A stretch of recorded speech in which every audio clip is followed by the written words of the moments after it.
everyone, my name is Crystal Arroyo. I'm from the northwest side of Chicago. I've lived here pretty much my entire life. I completed a year of my undergrad at the University of Illinois in Urbana-Champaign. I then transferred my second year of college to Northeastern. I graduated from Northeastern with my bachelor's degree in Spanish education with a bilingual transitional certificate. My original plan was to teach Spanish as a foreign language, but then when I graduated in 2014, I immediately started working as the third grade bilingual teacher in a Chicago public school district. I got lucky to get hired where my son actually attends school as well. I am the mother of two beautiful boys, Jeremiah and Lucas, who are ages 9, 4th grader, and 19 months, so a little over a year and a half. Anytime I'm not working, you'll find me with my family. Last summer, I completed my ESL and bilingual endorsement, and now I'm at Concordia. I transferred over, hoping to earn my master's degree by next summer. I'm so excited as I only have 2 more classes after this one to finish with my master's degree in curriculum and instruction. I'm currently in my 4th year of teaching in the third grade bilingual classroom setting, and I teach in a pretty technologically advanced magnet school. We're very fortunate and able to provide an iPad for every single student in the school.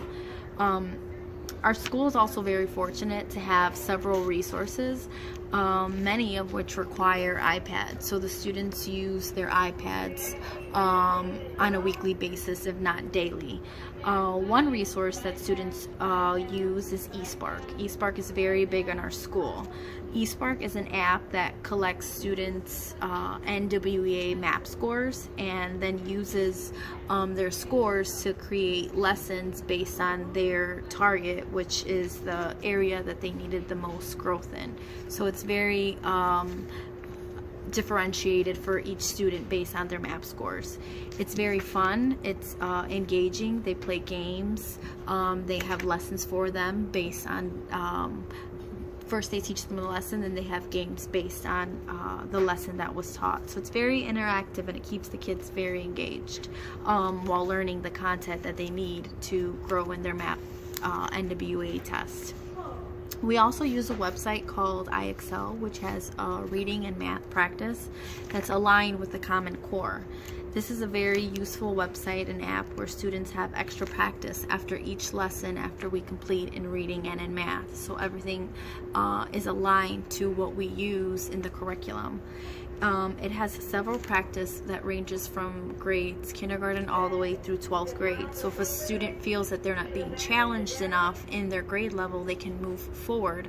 And the great thing about iExcel is if they don't understand the question or if they don't understand the content being taught in that lesson, the great thing is that if they get the answer wrong, immediately they will give them a quick short lesson of how to improve or how to get the next question correct. So it's little lessons within themselves.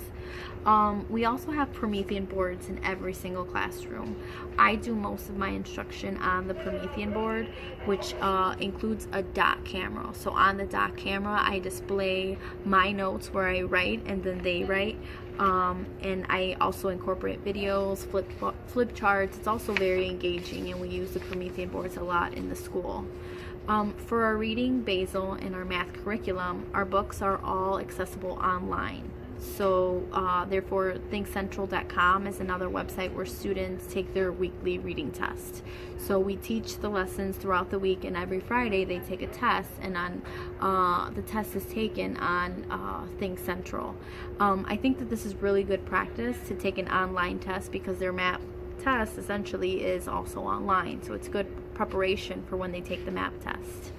I look forward to starting this class and learning new ways to enhance my teaching and gain some insight on how to better serve my students and all future students. My specific topic of interest is how to better serve students whose proficiency is below the standards. Throughout the years, I have students in the class who cannot read or write fluently, so I'm looking to see how I can better serve those students. I also have students who are either meeting or above grade level, so I'm having some trouble really figuring out how to differentiate instruction for those kids who can't read versus those kids who are above reading level and need to be challenged. Because they're bilingual, they're all placed in my class, even though their levels vary. My expectation is to learn additional online resources to help these students, which will ultimately help me become a more effective and better educator. Also, to really figure out how I can better service these kids to build their fluency in reading and in writing. I look forward to chatting with everyone and meeting everyone and seeing their self videos. Thank you very much for listening.